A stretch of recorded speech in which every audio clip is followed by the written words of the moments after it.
Hello everyone, welcome to the Ichimoku.co daily stock market review for the trading day ending Tuesday, May 31st.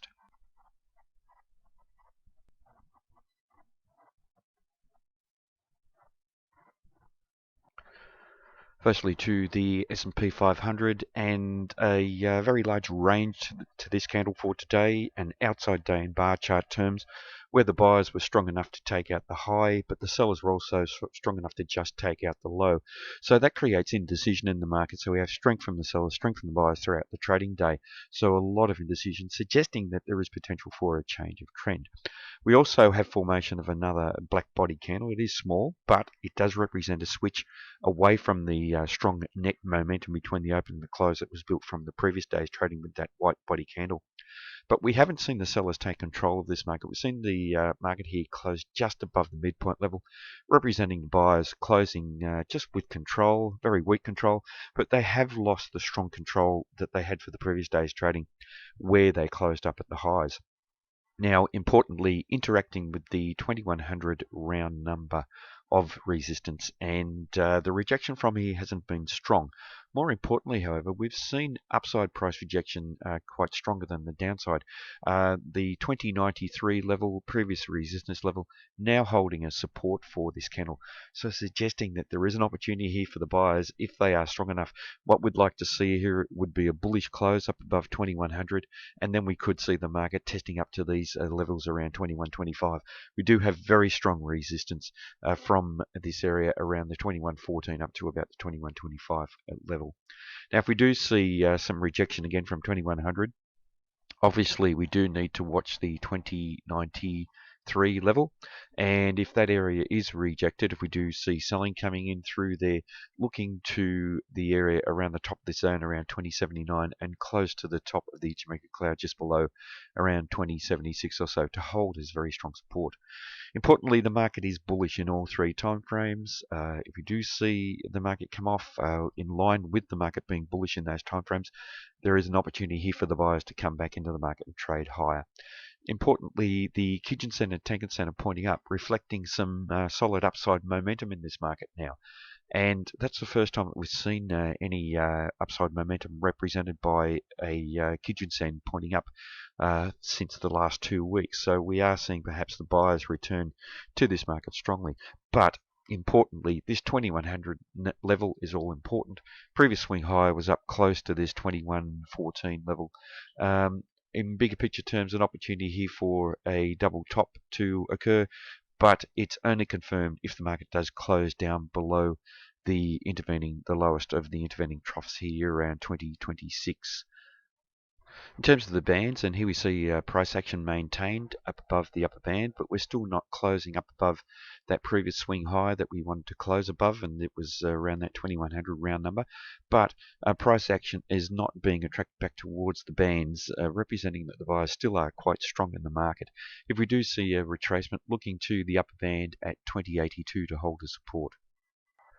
And to the S&P 500 futures on the hourly charts, and we saw the market open in a fairly strong bullish manner for the start of this session, trading up around the middle of the bands and then selling off to find support down at the second pivot point support level, which was very close to the top of the Ichimoku cloud. The market then rallied off there, finding resistance at the middle of the pivot point. I think I called that bands. That's the second pivot point support level and the top of the cloud, and then rallying off there to find resistance around the middle pivot point level, then selling off to trade in a bearish manner down through the Ichimoku cloud. We needed some strong follow through. We did eventually see that with the market initially finding support at the third pivot point support level. Generally, when we see third levels of pivot points reached, it tends to be an extreme day and we don't tend to see strong follow through, but these are quite together. So what we're seeing at the moment is the market retracing to find equilibrium. We may not see any strong selling, but if we do see selling, looking to the first support level, 2086 to hold a support, then the second 2077, very unlikely that we will reach the third unless there's a major shock in the market down around 2061. Now, having said that, there is an opportunity here for the buyers, if they are strong enough, to change the trend in the longer term time frame. Once again, we are neutral now by trading within the cloud, whereas we were just bearish by trading down below the cloud. But if we can break out through the top of the cloud, we could see a return to this bullishness that we've seen in recent times.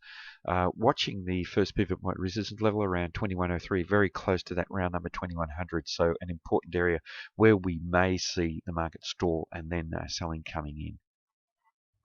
Just looking at the bands on the S&P 500 futures on the hourly charts, and the market trading down through the bands here in a bearish manner, solid follow through, giving us a strong negative tone to this market following a squeeze. A very good setup here for a short trade.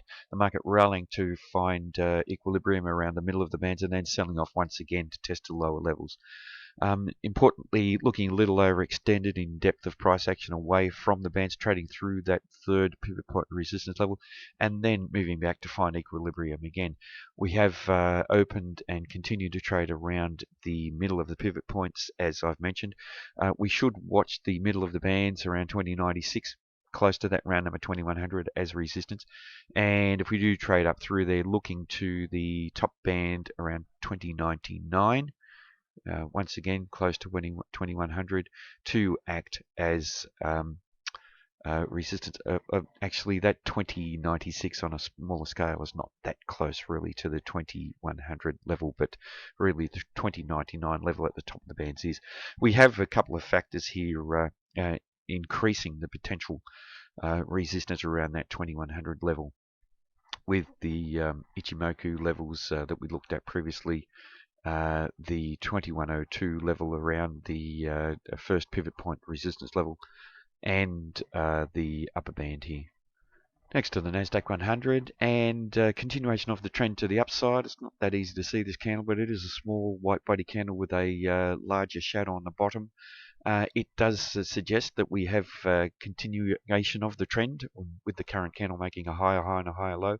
We have a white body candle, so continuing the series of white body candles that we've seen over the past 6 or 7 days, and only one black body in that series, suggesting that we still have upside momentum.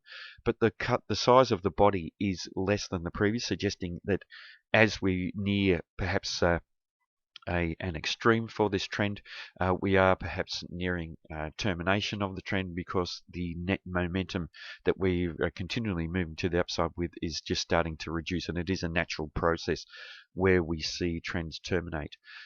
Importantly, however, the buyers have continued to close with control by closing up towards the high, so this suggests that there is potential for the trend to continue up, but the worrying factor here is the loss of momentum, not as strong as it was previously. Importantly, however, the market testing down to the bottom of this window and finding some support, also down below the 4510 level and the bottom of this highlighted zone, and being rejected to the upside from these areas, suggesting that there is some strength on the buyers still and potential for the market to trade higher. Important also was the close above the window here, finally ending this area as a potential area of resistance, and the window was up around roughly about 45.23. We have closed in a bullish manner above there, so negating that now and suggesting potential for the market to trade higher. But remembering, we are still trading within a larger window that still hasn't been closed yet, that extends back to early in the new year. Also, this is a potential type of Japanese candlestick reversal pattern.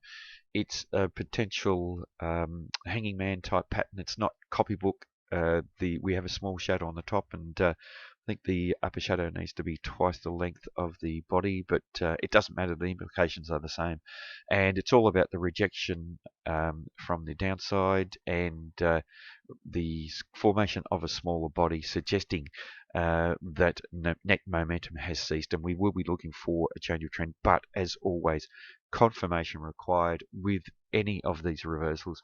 So looking for a lower high and lower low, and a lower high and lower low would mean that the market would have to trade down through these important areas of resistance below. Now, if we do see that change of, important areas of support. Now, if we do see this change of trend, we could see very strong support coming in at the top of the Ichimoku cloud, around 44.89, and very close to this previous resistance and support level around 44.83.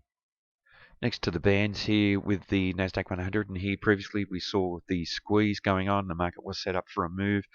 Bullish breakout, some strong follow through, and now trading well up above the upper band, suggesting very strong bullish tone in the medium term time frame. Looking a little overextended in depth of price action away from the middle of the band, so it would surprise to see the market come off, but that would be healthy for this market, and we should be watching the upper band at 44.47 to hold a support if we do see any retracement back towards an attempt to find equilibrium.